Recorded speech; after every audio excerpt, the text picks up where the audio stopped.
கிழமை சங்கடகர சதுர்த்தி, செவ்வாய்க்கிழமை வரும் சங்கடகர சதுர்த்தி அங்காரக சதுர்த்தின்னு சொல்லுவாங்க. இதற்கு ஒரு அழகான கதை உண்டு. அங்காரக சதுர்த்தி என்னைக்கு விரதம் இருந்தால் மக்கட்பேறு கிடைக்கும். உஜ்ஜயினியை ராஜா ஆட்சி செய்கிறார். அவருக்கு குழந்தை இல்லை.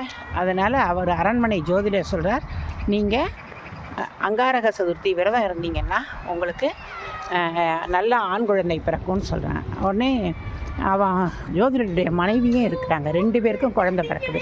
2 பேருடைய யோகமும் ராஜ யோகம்.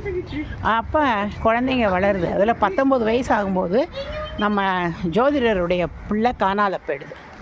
அதனால் அவர் ரொம்ப வருத்தப்படுறார். 20 வயசானவுடனே ராஜாவோட பிள்ளைக்கு பட்டம் சுட்டுறாங்க. உடனே ராஜா நினைக்கிறார், இந்த ஜோசியர் என்ன செய்கிறார், நதிக்கரைக்கு போய் அவ்வளவையும் எடுத்து தீயிட்டு கொளுத்த போகிறார் ஜோதிட நூல்களை. அப்போ ஒரு நல்ல வளர்த்தியாக சிகப்பாக கம்பீரமாக ஒருத்தர் வர்றார். அவர் கேட்குறார், என்னப்பா செய்கிறேன்னு. இல்லை, ஜோதிட நூலை எரிக்கிறேன். எனக்கும் என் ராஜா பிள்ளைக்கும் ஒரே ராஜயோகம். என் மகன் காணாமல் போயிட்டான். ராஜா மகனுக்கு பட்டம் சுட்டிட்டாங்க. எனக்கு ஜோசியத்தில் நம்பிக்கை இல்லைன்னொடனே அவர் சொல்கிறார், இல்லைப்பா, ராஜா தான் மகனுக்கு பட்டம் சூட்டி இளவரசு பட்டம் சூட்டினதை பார்க்குற பாக்கியம் ராஜாவுக்கு கிடச்சிருக்கு.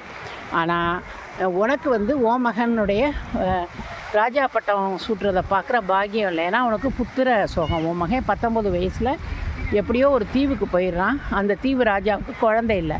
அதனால் அந்த தீவு ராஜா என்ன சொல்கிறாரு, இளவரசி யாருக்கு மாலையிடுறாலோ அவங்களுக்கு தான் அவங்க தான் நாட்டு ராஜான்னு. அப்படி உன் மகன் இந்த தீவில் இளவரசன் ஆகிட்டான் அப்படின்னு சொல்கிறாங்க. அதனால் இந்த அங்காரக விரதம் ரொம்ப ரொம்ப சிறப்புன்னு சொல்கிறாங்க.